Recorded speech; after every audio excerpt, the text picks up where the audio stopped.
नमस्कार, प्रणाम आप सभी को मेरे भाई लोग। आप सभी को पता होगा कि फिलहाल में खेसारी लाल यादव जी को धर्म के नाम पे बदनाम किया जा रहा है। और धर्म के नाम पे क्या क्या हो जाता है आप सभी को पता ही होगा। इस समय चुनाव जो हो रहा है धर्म के नाम पे ही हो रहा है। बहुत कुछ हो रहा है।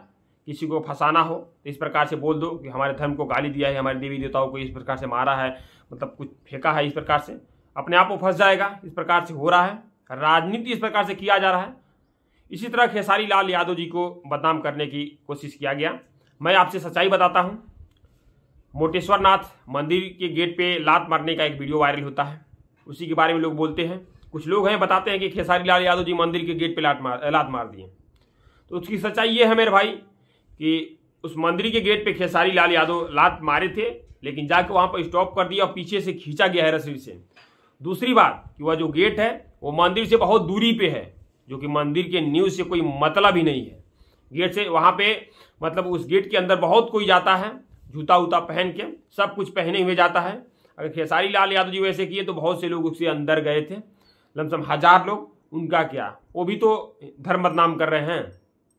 उस गेट के अंदर समझ जाइए जो नींव है मंदिर का, उससे गेट लमसम 50 मीटर दूरी पे है, 50-100 मीटर दूरी पे है।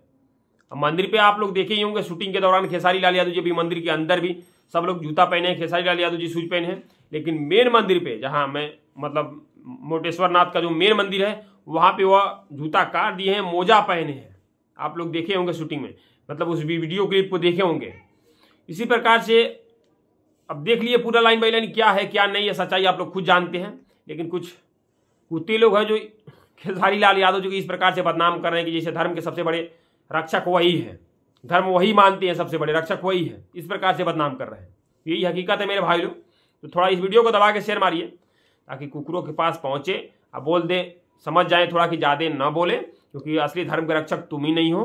हर कोई धर्म का रक्षक होता है। कोई अपने धर्म को कोई भी हो अपने धर्म को बदनाम नहीं करना चाहता। ठीक है, नमस्कार, प्रणाम आप सभी को।